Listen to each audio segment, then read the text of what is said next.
Pronto, gente, eu vou iniciar aqui a aula, tentando gravar aqui a tela, qualquer coisa a gente vê aí, tá bom? Minha gente, então, para essa aula de hoje, a gente vai iniciar um novo conteúdo. Então, é dia 15 de fevereiro.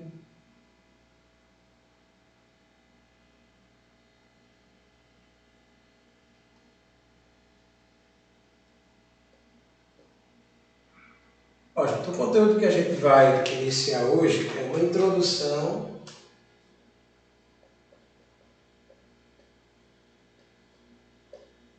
à genética.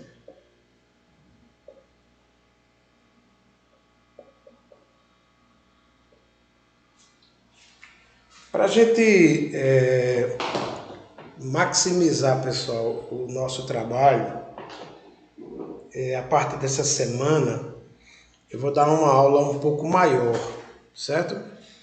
Para a gente poder repor os conteúdos das aulas anteriores. Então, eu vou levar uma aula hoje até mais ou menos mais 11h30, porque aí é o tempo que a gente tem para repor o conteúdo dessa semana que eu não dei aula e da outra que eu estive doente, tá bem? Esse conteúdo de genética vai ser o último assunto do segundo ano que vocês vão estudar.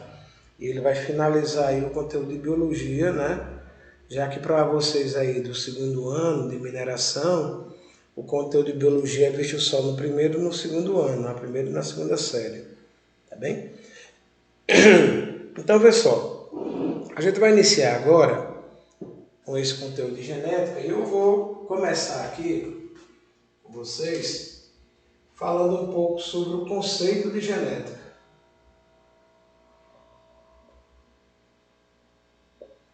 O que é a genética, né?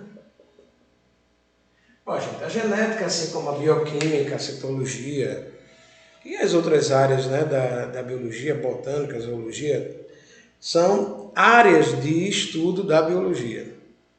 E o que é que essa área especificamente estuda, né? A gente costuma dizer que a genética é a área da biologia que vai se preocupar com o estudo de como é que nós transmitimos para os nossos descendentes as nossas características. Então a gente costuma dizer que é a área da biologia que se preocupa com o estudo dos mecanismos de transmissão da chamada hereditariedade, que é como nós chamamos, né? As características que são passadas de uma geração para outra. Então, como é que nós recebemos as nossas características dos nossos pais, avós, bisavós e assim por diante, e como é que nós vamos transmitir essas características para os nossos filhos, netos, bisnetos e assim por diante. Então, todo esse processo de mecanismo de transmissão da hereditariedade de uma geração para outra.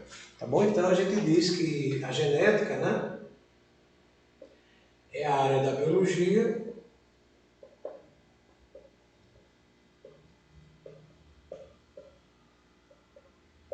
que estuda os mecanismos de transmissão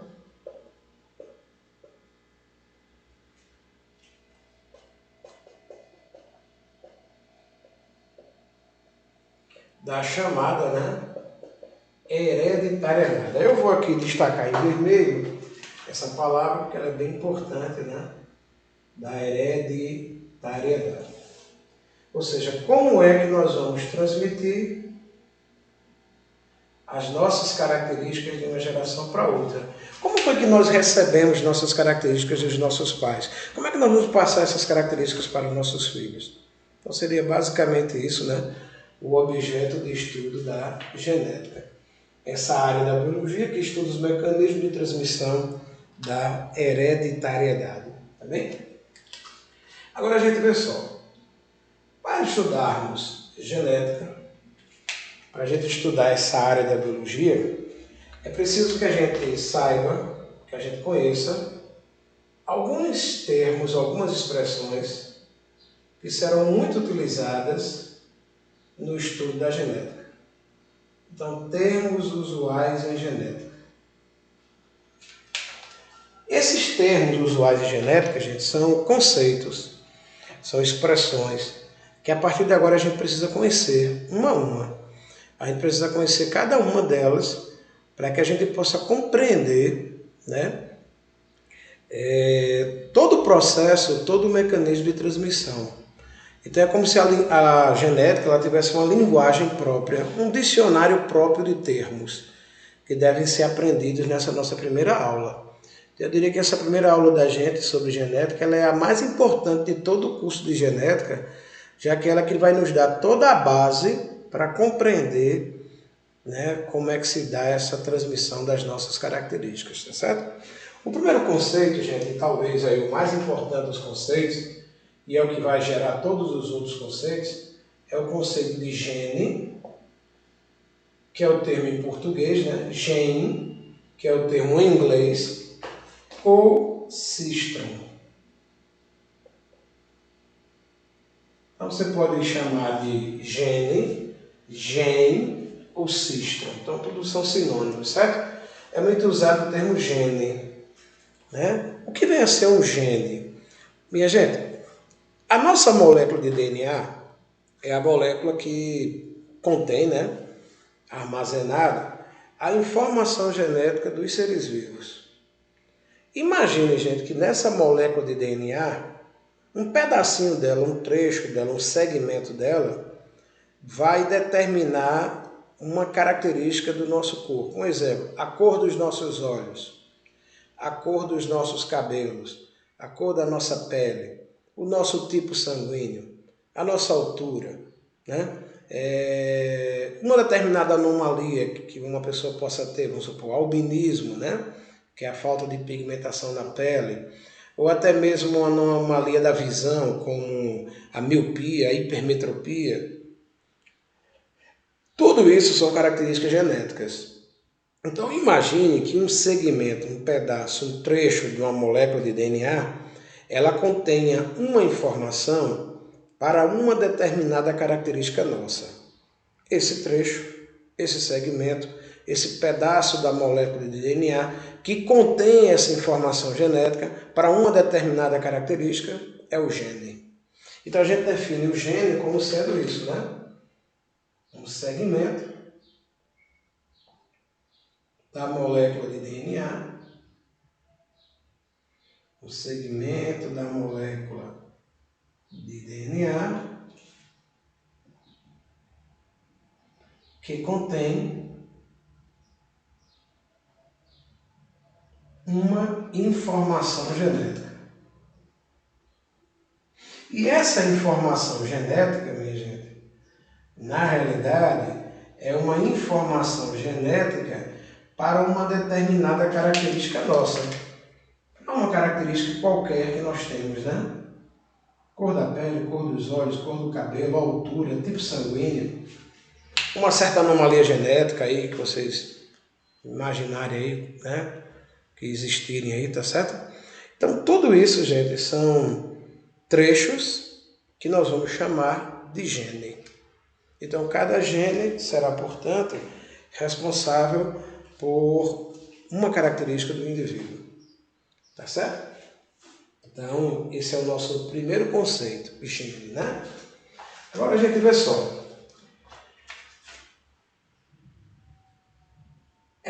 É muito importante se fazer uma distinção entre os termos gene e o termo alelo, né? Então, o que vem a ser um alelo?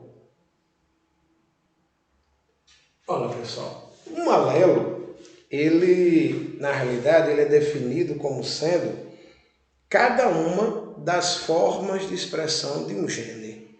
Para a gente poder entender isso, vou colocar o conceito e depois eu dou um exemplo. Olha só, gente, é cada uma das formas de expressão de um gene. Das formas de expressão de um gene.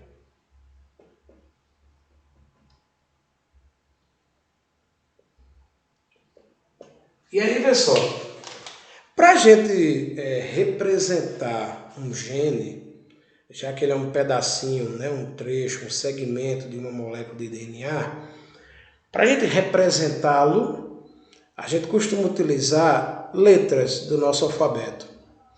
Então, um gene, né, ele normalmente é representado através de letras.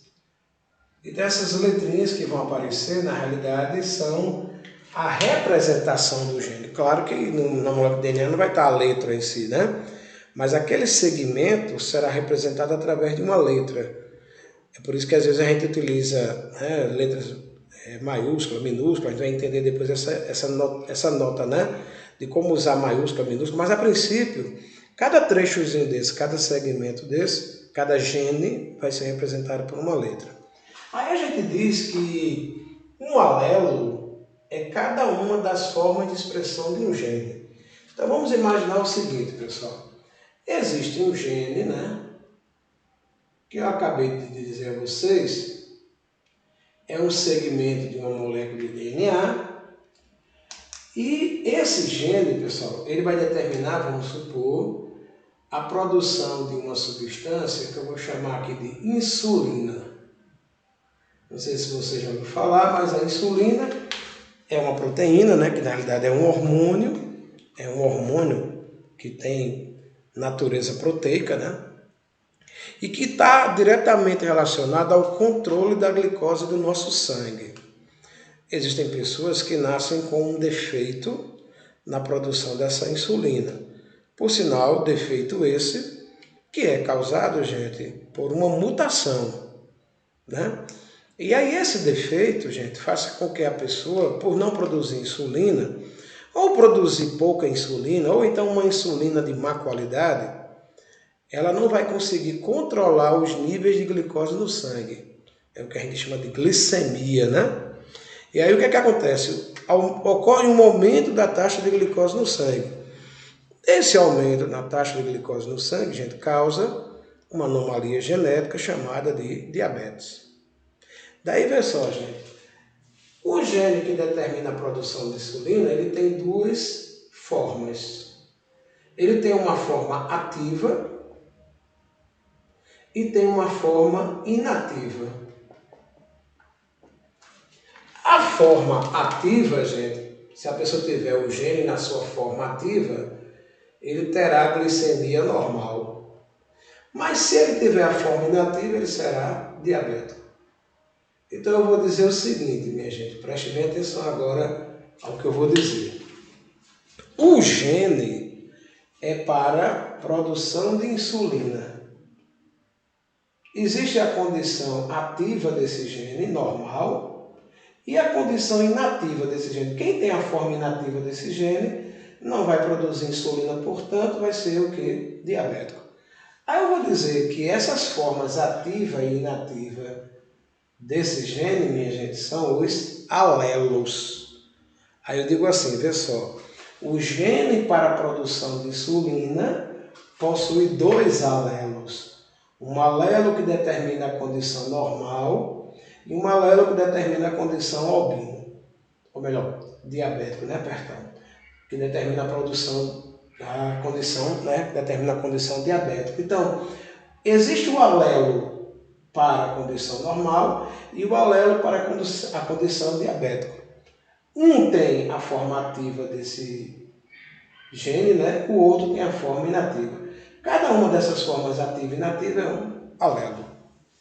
Tá certo? Então, nesse caso, eu vou dizer que o gene é para a produção de insulina.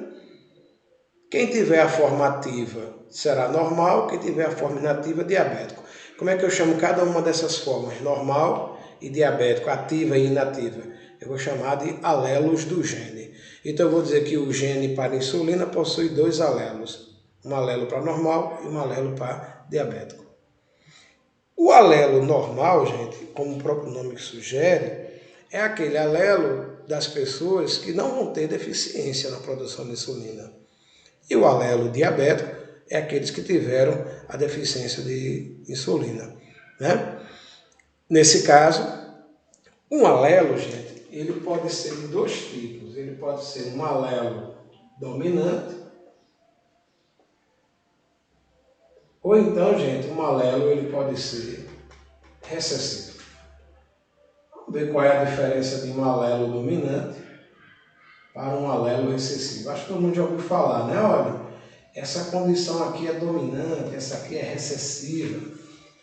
Quando é que uma alelo é dominante, quando é que ela é recessiva? Bom, primeiramente, gente, o alelo dominante, ele será representado a partir de agora por letras maiúsculas.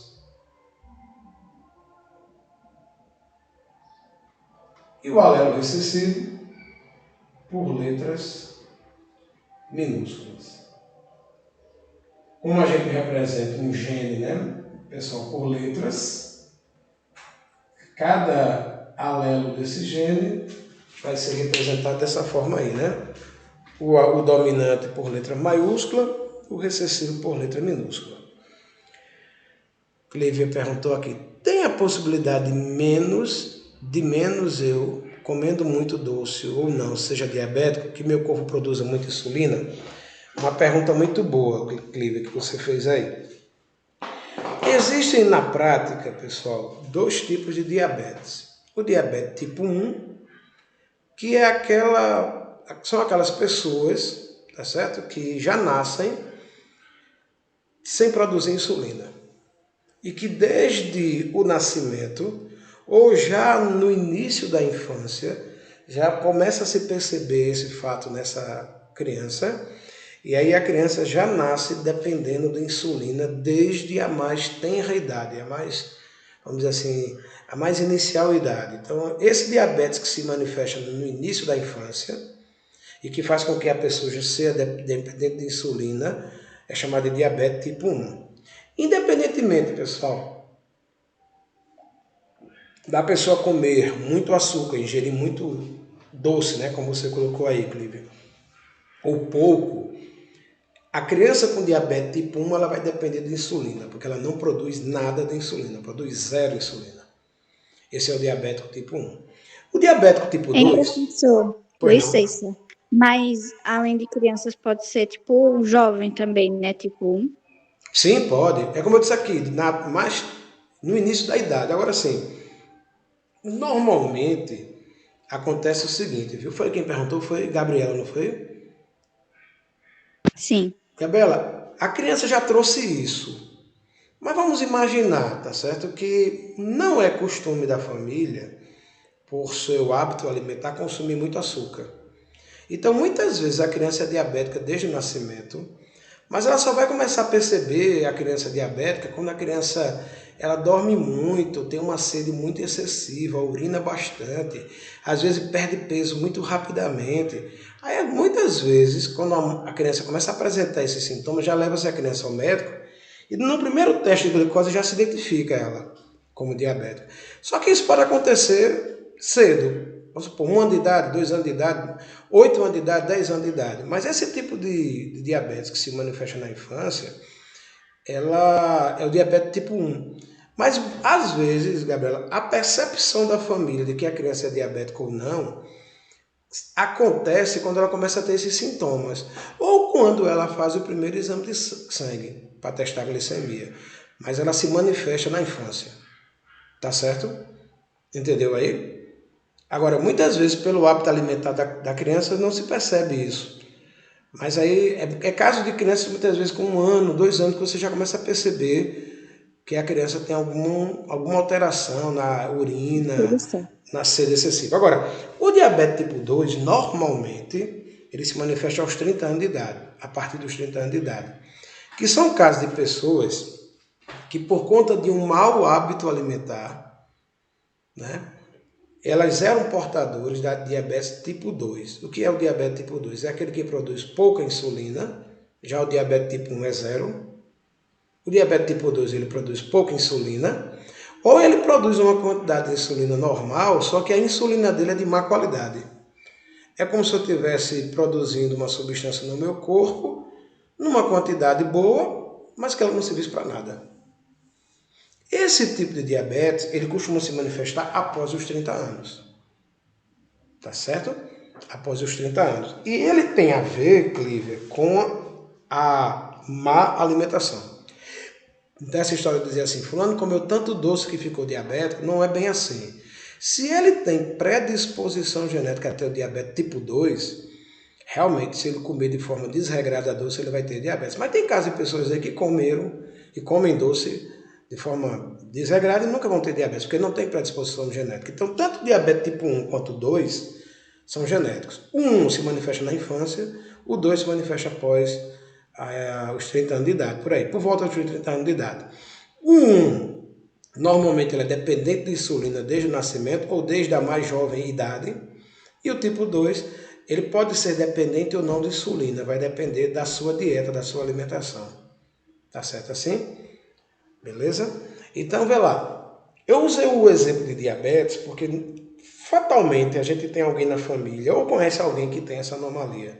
É uma anomalia muito fácil da gente entender e é muito fácil utilizá-la como exemplo. Então, as pessoas que nasceram com alelos, vamos dizer assim, normais para o diabetes, para a produção de insulina, me desculpe, que nasceram com alelos normais para a produção de insulina, não vão ser diabéticos. Mas aqueles que nasceram com alelos que são, no caso, defeituosos, alelos inativos para a produção de insulina, vão ter diabetes. Só que, gente, um alelo desse é dominante, o outro alelo é recessivo. No caso do diabetes, é um exemplo que eu vou dar aqui para vocês, ele é dominante, né, para a condição normal e é recessivo para a condição diabética. Então, quem é normal tem alelo dominante, quem é recessivo, né, portanto, vai ser diabético. Então, no caso específico, minha gente, do diabetes, acompanhe o que vai acontecer aqui.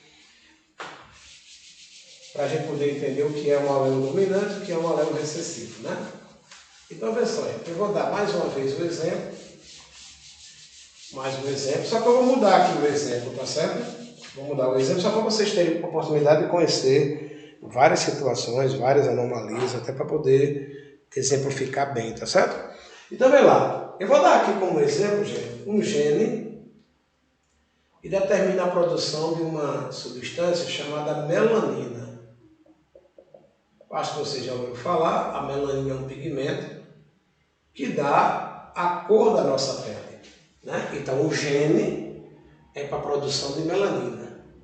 Existe, pessoal, a condição normal, né, ativa desse gene, que é aquela pessoa que produz a melanina. Aliás, além da melanina da cor da pele, viu, pessoal? Ela também dá a cor dos nossos cabelos e a cor dos nossos olhos. Cor dos olhos, cor da pele e cor dos cabelos depende da quantidade de melanina que a gente produz. Então, o negro ele tem mais melanina, o branco ele tem menos melanina, né? Só que existe uma condição, minha gente, anômala, que é a condição albina. Os indivíduos albinos, né? Não tem nada a ver com o nome do nosso diretor, né, geral lá do nosso campus. Então, a condição albina é interessante. O indivíduo ele não produz melanina, é zero melanina. E isso vai afetar não só a cor da pele, como também a cor dos olhos e a cor dos nossos cabelos. Daí o albino, o indivíduo que é albino, ele tem ausência de melanina na pele, nos olhos e nos cabelos. Pessoal, o alelo que determina a condição normal é dominante, eu vou apresentar por letra maiúscula azão.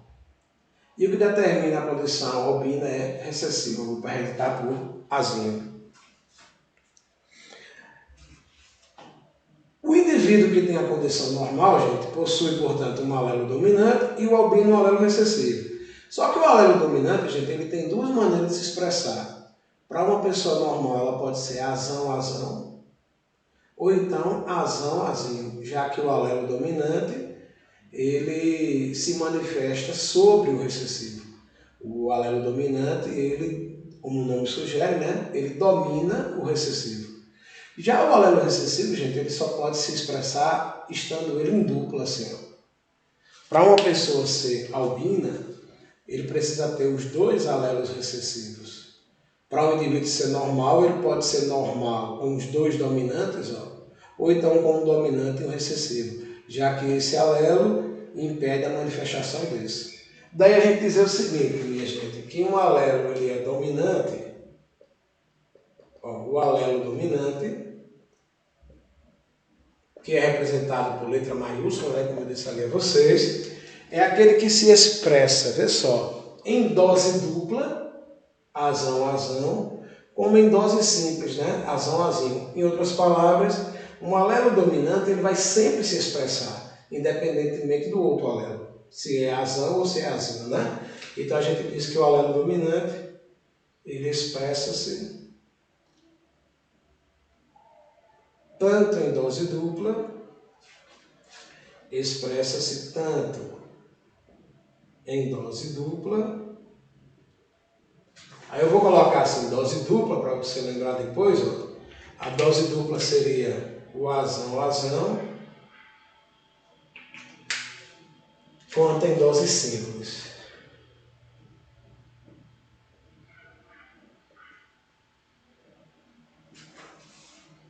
Aí vai ser assim, ó, azão, azão.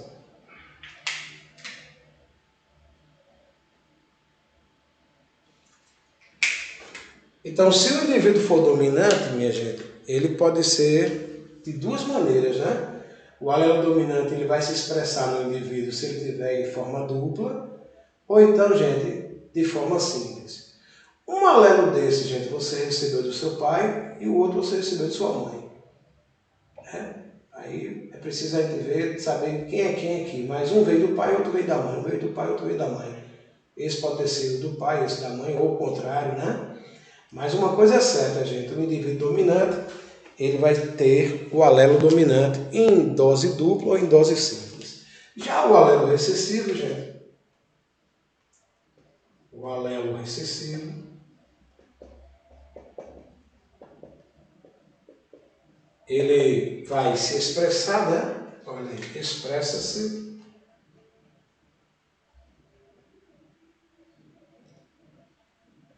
apenas em dose dupla.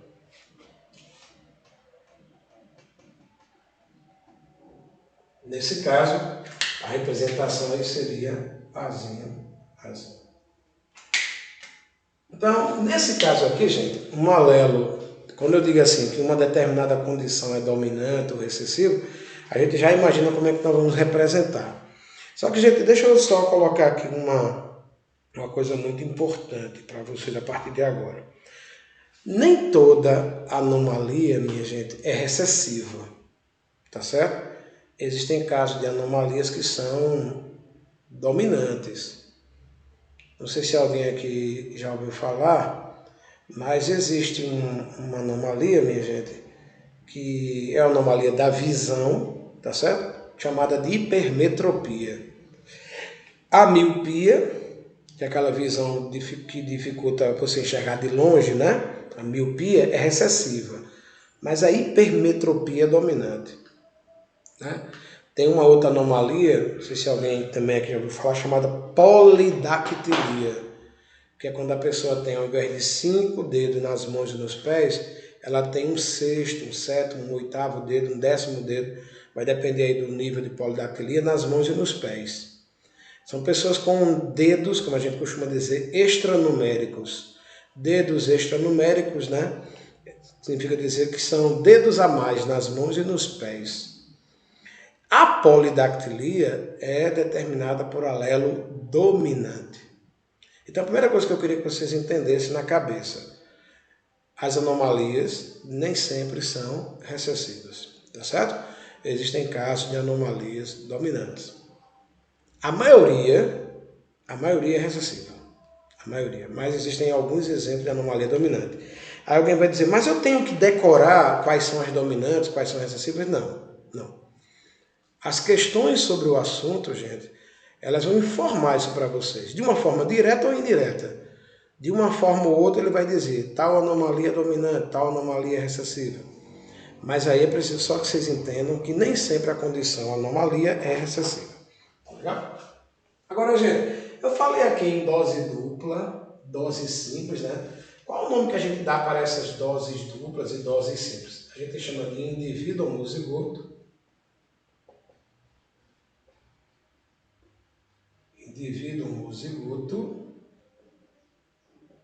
e indivíduo heterozigoto.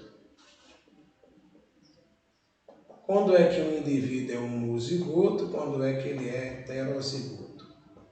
Homo significa igual, né? Hetero diferente. Homo igual, hetero diferente. Então, homozigoto. Ou seja, o indivíduo ele é chamado assim, gente, de homozigoto, quando os dois alelos são idênticos, são iguais. Ou aqui nessa situação, azão, azão, ou aqui nessa situação, azinho, azinho. Então, um homozigoto ele vai ter os dois alelos idênticos, podem ser os dois dominantes ou os dois recessivos. Já o heterozigoto, ele tem um alelo dominante e um recessivo, né? Ou seja, alelos do mesmo tamanho, homozigoto. Alelos de tamanho diferentes, heterozigoto. Daí o conceito é basicamente esse, né? O indivíduo homozigoto é aquele que apresenta, né? Apresenta alelos idênticos. Nesse caso, gente, azão, azão ou azinho, azão. O azão, azão, a gente vai chamar a partir de agora de homozigoto dominante. O azinho, azinho, homozigoto recessivo. Agora, o heterozigoto, nesse caso, né, vai ser aquele que apresenta alelos diferentes. Apresenta alelos diferentes. No caso, aquele indivíduo, né, azão, azão. Aí esse aqui vai ser o nosso heterozigoto.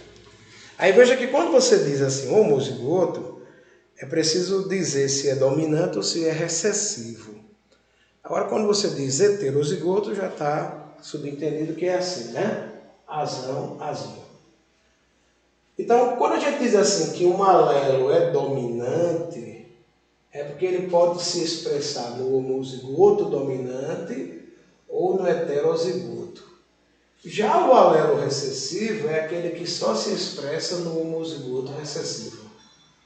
Em outras palavras, para que um indivíduo tenha a condição recessiva, ele tem que ser necessariamente homozigoto recessivo.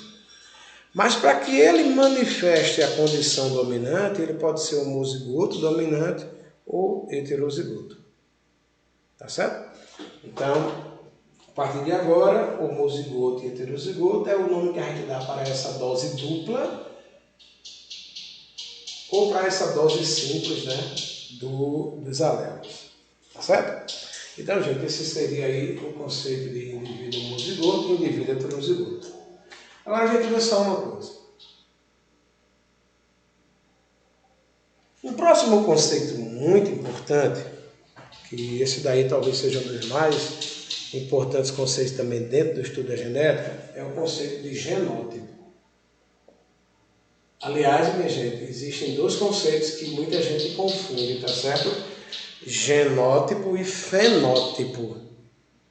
Vamos entender primeiro o que é um genótipo, depois a gente entende o que é um fenótipo, e aí no final a gente compara os dois termos, genótipo e fenótipo.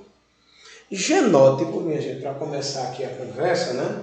É como nós chamamos cada conjunto desse aqui de alelos. Azão, azão, azão, azinho, azinho, azinho. Ou seja, o gene para a produção de melanina, ele tem dois alelos, azão e azinho. O azão que determina a condição normal e o azinho que determina a condição albino. A condição normal, né, ele pode se expressar no homozigoto dominante, no heterozigoto, já a condição albino só no homozigoto recessivo. Cada conjunto desse aqui, gente, azão, azão, azão, azinho, azinho, azinho, homozigoto dominante, heterozigoto, homozigoto recessivo, são os genótipos. Então eu vou dizer genótipo azão, azão, genótipo azão, azinho, genótipo azinho, azinho. Genótipo homozigoto dominante, genótipo homozigoto recessivo, genótipo heterozigoto. Então, o genótipo é como a gente chama cada conjunto de alelos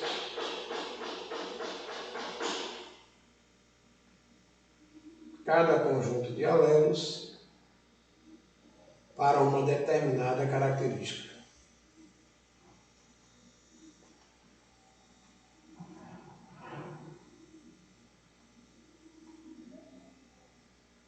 Cada conjunto de alelos para uma determinada característica. Então eu vou dizer assim, que o gene para a produção de melanina, ele tem 2 alelos, azão e azinho. O alelo dominante ele pode se expressar no homozigoto dominante e no heterozigoto, o alelo recessivo no homozigoto recessivo. Então, azão-azão, azão-azinho e azinho-azinho, isso aqui, gente, são os genótipos.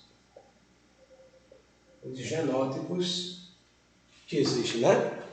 Então, cada condição dessa é um genótipo. Tá certo assim? Agora, é necessário, gente, antes de partirmos para o conceito de fenótipo, a gente fazer aqui duas observações.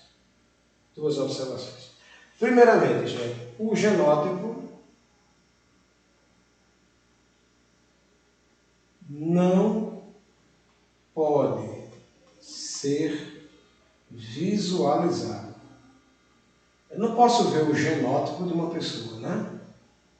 Quando eu olho para uma pessoa e vejo a cor do cabelo dela, a cor dos olhos, a altura dela, o tipo sanguíneo dela, né? Uma certa anomalia que ela possua, dedos a mais, né? Nas mãos, nos pés. Isso aí não é o genótipo. Isso é a expressão, que é o que vamos chamar depois de fenótipo. Eu não posso dizer que vi o genótipo de uma pessoa. Eu não posso ter olhado para uma pessoa e ter visto no núcleo da célula dela o DNA dela e esse conjunto de genes. Então o genótipo não se visualiza. Certo? Outra coisa, gente.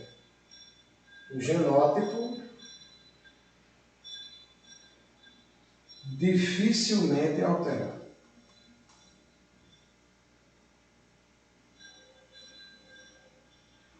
O genótipo é o conjunto de genes, né, de alelos, né, do indivíduo, é o conjunto de alelos. O alelo é uma expressão de um gene. O gene, por sua vez, é um pedaço de DNA. Então, o que pode alterar o genótipo de uma pessoa? O que pode alterar o genótipo de uma pessoa é uma mutação. Por quê? Porque uma mutação, ela altera o DNA. Se ela altera o DNA, ela pode alterar o gene do indivíduo. Se ela pode alterar o gene, ela pode alterar os alelos, né? De tal modo que ela pode alterar o genótipo. Então, não sei se vocês estão percebendo, para um genótipo ser alterado, eu tenho que considerar inicialmente uma alteração no DNA.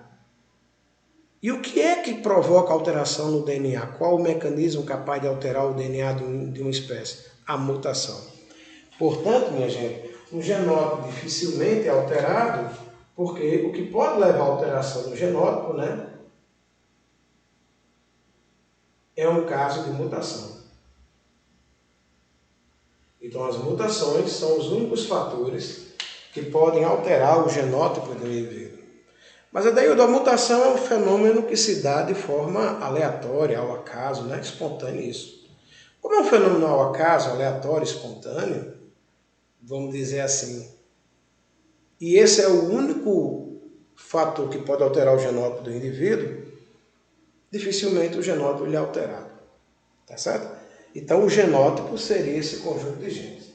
Eu não vou apagar esse exemplo aqui em cima, gente, porque eu vou precisar dele para discutirmos a palavra fenótipo, tá certo? Então vamos imaginar que minha amiga vinha passando pela rua, aí um camarada olhou para ela e disse assim, o seu genótipo é tão bonito. Ele não viu o seu genótipo, né? Ele viu o seu fenótipo. Talvez pela cantada original ele merecia um 10, né? Nunca ninguém deu uma cantada dessa em ninguém, né? Mas para a genética está errado, porque não se vê genótipo, né? O que se vê na realidade do indivíduo, minha gente, o que se visualiza no indivíduo é o fenótipo.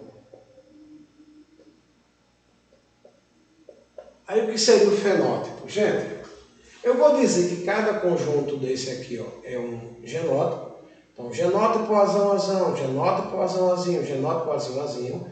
E o que é que cada genótipo desse determina, gente? Ó, azão, azão e azão, azinho determinam a condição normal. Azinho, azinho determina a condição albino. Então, eu vou dizer que normal e albino são os fenótipos. Eu vou dizer que normal e diabético são os fenótipos. Então, fenótipo a gente define como sendo o seguinte: é a expressão do genótipo, o que cada genótipo desse expressa no ambiente em que o indivíduo vive. Veja só esse conceito. É a expressão do genótipo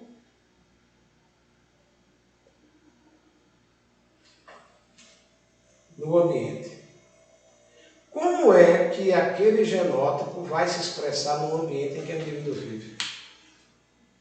Então, azão, azão, azão, azinho e azinho, azinho são os genótipos, e o que cada genótipo desse determina são os fenótipos, normal e albino, normal, diabético. Indivíduo destro, aquele que tem habilidade para o uso da mão direita, né, destro, e o indivíduo canhoto, que tem habilidade para o uso da mão esquerda. Não sei se alguém aqui já ouviu falar, a habilidade para o uso das mãos é também uma condição genética.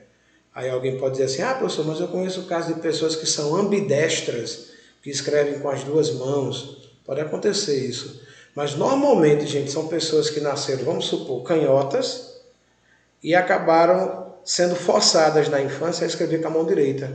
Era muito comum esse tipo de, entre aspas, eu vou falar pelo sentido não pejorativo, mas no sentido lato da palavra, a ignorância das pessoas do passado de obrigar a criança a escrever com a mão direita.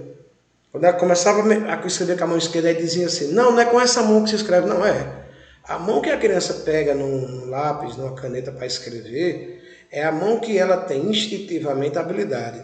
Aí vamos imaginar, a criança era canhota, nasceu com a habilidade para o uso da mão esquerda, aí foi obrigada na infância a escrever com a mão direita. Ela tem uma habilidade genética natural, ela tem uma habilidade aprendida. Aí ela acaba sendo ambidestra, acaba tendo habilidade para o uso das duas. Mas a condição destro e canhoto é devido a uma condição genética. Você recebe isso de forma genética. Agora só um detalhe, viu gente? A habilidade para o uso das mãos é diferente para a habilidade do uso das pernas. Uma pessoa pode ser canhota, vamos supor, para a habilidade do uso da mão e ser destra para o uso da perna. É muito comum isso com jogadores de futebol. Da mesma forma que eu disse a vocês, ele pode desenvolver o fato de ser ambidestro para o uso das pernas também. Né? Tem jogadores que chutam bem com as duas pernas, vamos dizer assim. Tá certo? Mas isso aí são habilidades aprendidas. Mas o que eu quero que vocês entendam, a genética também explica não só condições como anomalias, mas como eu disse a vocês, né? A habilidade para o uso da mão. Não sei se alguém aqui já ouviu falar, capacidade para enrolar a língua em U. Fazer isso aqui com a língua. Isso aqui é dominante. Depois vocês testam aí, quem tem essa habilidade para enrolar a língua em U é dominante. Quem não tem é recessivo. O lobo da orelha, o lobo ele pode ser colado, como o meu aqui, aderente, ou ele pode ser livre. Né? O lóbulo livre é dominante, o lobo aderente é recessivo. Né? Outra característica bem interessante, gente, você pede para uma pessoa, de forma assim espontaneamente, cruze os braços. Quando ela cruza os braços, gente, vocês vão ver que eu cruzo o meu braço direito sobre o esquerdo. Vejam que eu posso cruzar das duas formas. O direito sobre o esquerdo ou o esquerdo sobre o direito, tanto faz. Eu consigo fazer as duas.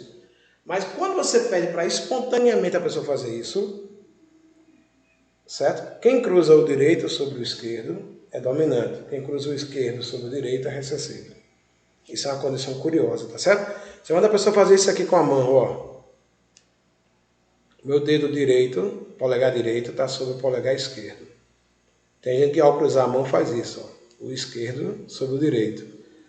Quem bota a mão, ao cruzar a mão de forma espontânea, tá certo? O direito sobre o esquerdo é dominante, o esquerdo sobre o direito é recessivo. Aí tem várias outras características curiosas, tá certo? Tem uma substância chamada PTC, que é feniltilcarbamida.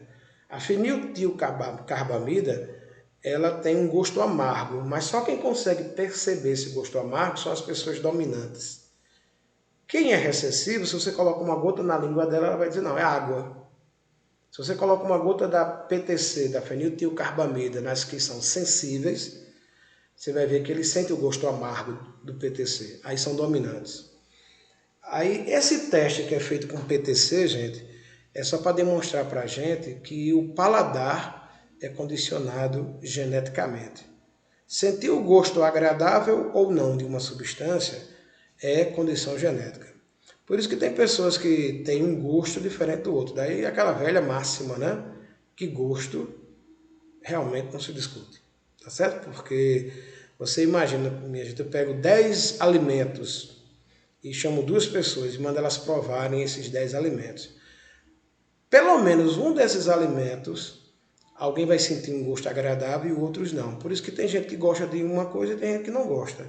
Às vezes você está comendo uma coisa que é maravilhosa para você, para outra pessoa vai ser uma porcaria, né? Um gosto de ruim, ou não gosto de nada. Algumas pessoas vão dizer, não, isso aqui não tem gosto de nada não. Porque o paladar da gente é condicionado geneticamente. Então não é à toa que a gente usa essa máxima, né, de que gosto realmente não se discute. Então eu estou colocando isso aqui para vocês, porque tudo isso, gente, sensibilidade ou não ao PTC, sensível é dominante, insensível é recessivo. Cruzar o braço direito sobre o esquerdo é dominante, o esquerdo sobre o direito é recessivo.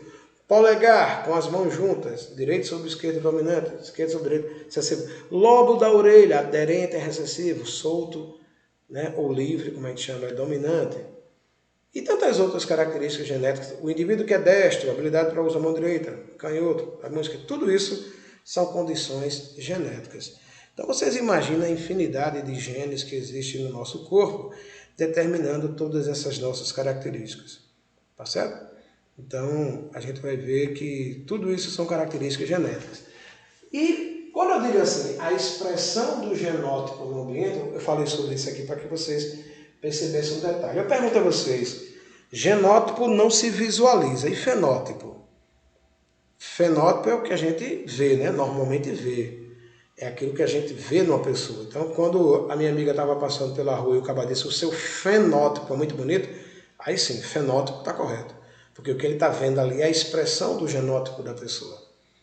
Então, o fenótipo é algo que pode ser visualizado. Ou que pode ser, minha gente, detectado. Imagina, eu corto uma laranja, aí você olha assim, essa laranja é azeda, ela é doce. Então, eu só sei se ela é doce ou se ela é azeda se eu provar. Então, eu tenho que testar. Então, fenótipo é algo que eu posso ver ou que eu posso detectar através de um experimento sensorial, visual no caso. Ele pode ser visualizado ou então através da gustação, do olfato, né? Então, isso aí ou você vê ou você detecta. Tá certo? Para você saber que se uma superfície é áspera ou se ela é lisa, você tem que passar a mão para ver.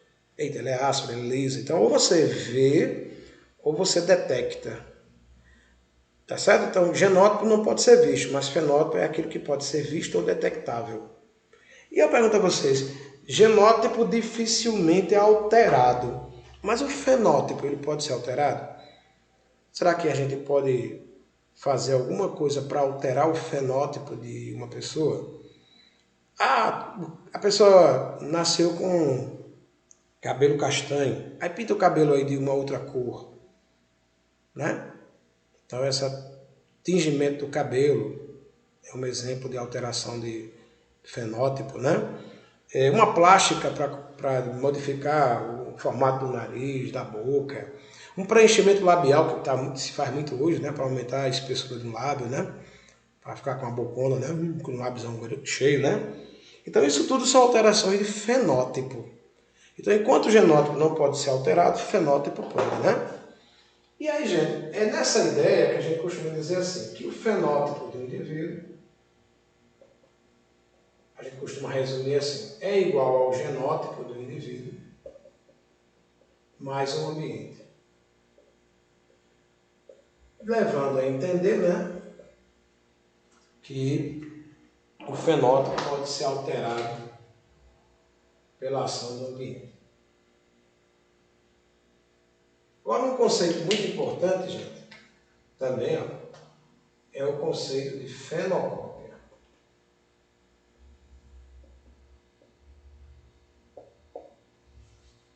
O que é uma fenocópia? Ao pé da letra, fenocópia seria uma cópia do fenótipo, né? Um exemplo é esse que eu acabei de dizer a vocês. Uma pessoa tem o cabelo castanho, aí tinge o cabelo de louro. Ela está exibindo um fenótipo que não condiz com o seu genótipo no ambiente. Ela nasceu com o cabelo castanho. Isso quer dizer que o fenótipo dela naquele ambiente onde ela vive é cabelo castanho. Mas se ela atingir o cabelo de louro, de ruivo, né?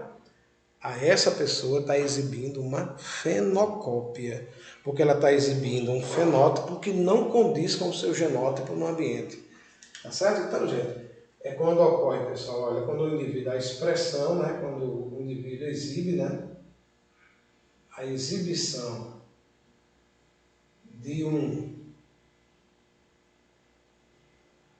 fenótipo que não condiz com o genótipo no ambiente.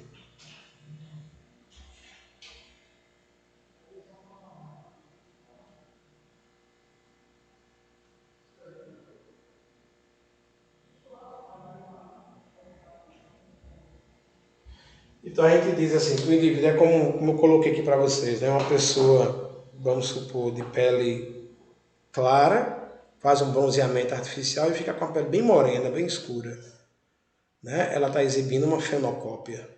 Uma pessoa que tem os olhos castanhos, uma lente de contato azul.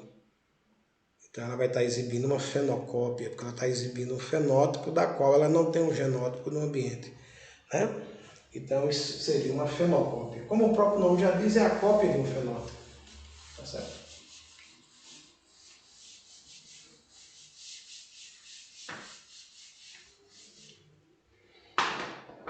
Ó, gente, um outro conceito é o conceito de cromossomos homólogos.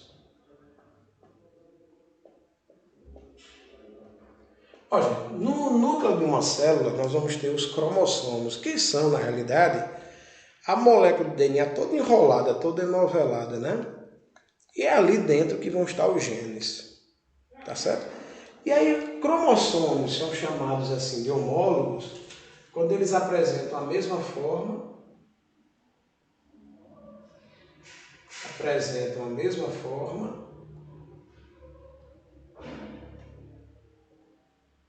o mesmo tamanho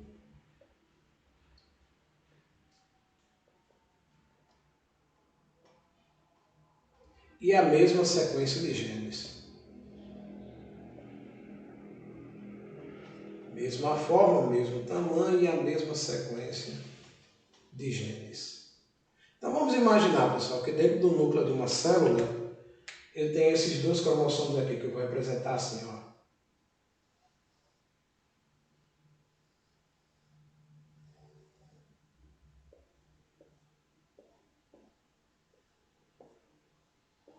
Tá certo? Então, vamos imaginar aqui azão, azão, Bzão, Bzinho, Czinho, Czinho, Dzinho, Dzão, Fzão, Fzinho, Gzinho, Gzinho. Assim, uma sequência aí qualquer. Esses dois cromossomos aqui, gente, eles têm a mesma forma, têm o mesmo tamanho, né? Aí eu vou dizer que esses dois cromossomos são homólogos. Imagine que eu colocasse um outro cromossomo aqui do lado assim, veja.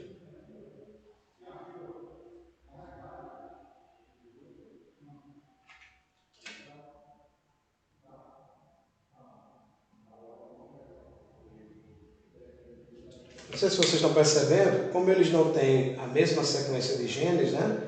São letras diferentes, então são genes diferentes. Então, eles não têm a mesma forma, não têm o mesmo tamanho, né? São cromossomos de tamanho diferente. E a sequência de genes é diferente. Então eu vou dizer que esse daqui, pessoal, ele é um cromossomo não homólogo. Já esses dois aqui são homólogos, né, entre eles. Aí por que eu estou falando desse conceito, gente? Não sei se vocês estão percebendo. Cada gene desse ocupa um espaçozinho no cromossomo. É como se cada gene tivesse dentro de uma casinha dentro do cromossomo, né? Assim como os elétrons ficam dentro dos orbitais, né? Os orbitais lá na química, né? Os elétrons. Aqui a gente vai ver que os genes, eles ficam dentro de um espaço, uma casinha. Como é que nós chamamos essa casinha, esse espaço onde fica o gene? Ó, essa região ocupada, né? Aí, para a gente encerrar o último conceito aqui, pessoal, o locus. Locus gênico.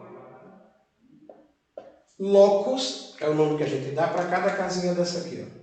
Cada local desse ocupado por um gene. Né? Então a gente diz que locus é o local ocupado pelo gene, né? No cromossomo.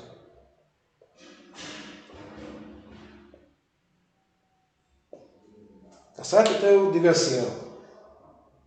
Azão ocupa o primeiro locus.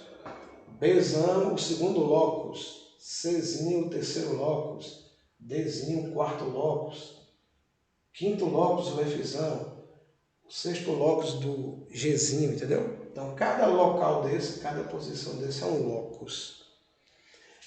E um detalhe interessante, gente, é que assim como acontece com a gente fala assim campus e campi, o termo locus, ele é um termo que está sendo utilizado no latim, né? Por isso que a gente usa o termo locus, ele é em latim, e locus é uma palavra escrita no singular. Quando a gente quer se referir a mais de um locus, quando a gente quer se referir a mais de um, então a gente usa a palavra loci. Então, loci é o plural de locus. A gente não diz assim, né?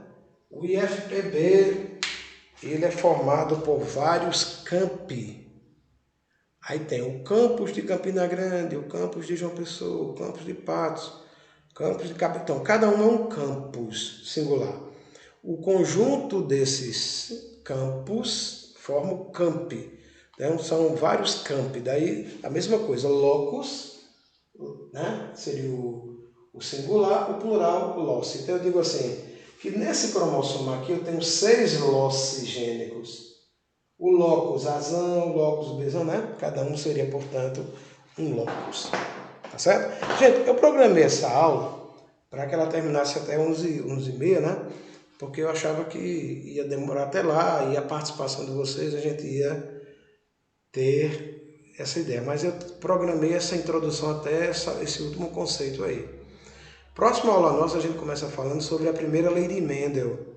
Mendel, vocês verão, que foi o cara que descobriu os mecanismos básicos da genética. Então, para a gente poder entender esses mecanismos básicos, a gente precisava entender esses conceitos. Tá certo? Então a gente foi até esse último conceito aí. Eu esperava, né, até que nem desse tempo de falar sobre todos, mas aí eu tento falar todos eles. Se vocês tiverem alguma pergunta, alguma dúvida, minha gente, dívida não vou pagar não, mas dúvida, tiverem alguma pergunta, alguma dúvida, vocês podem fazer. Eu vou encerrar aqui a aula, mas se vocês quiserem perguntar, quem quiser pode perguntar sem nenhum problema. Tudo certo?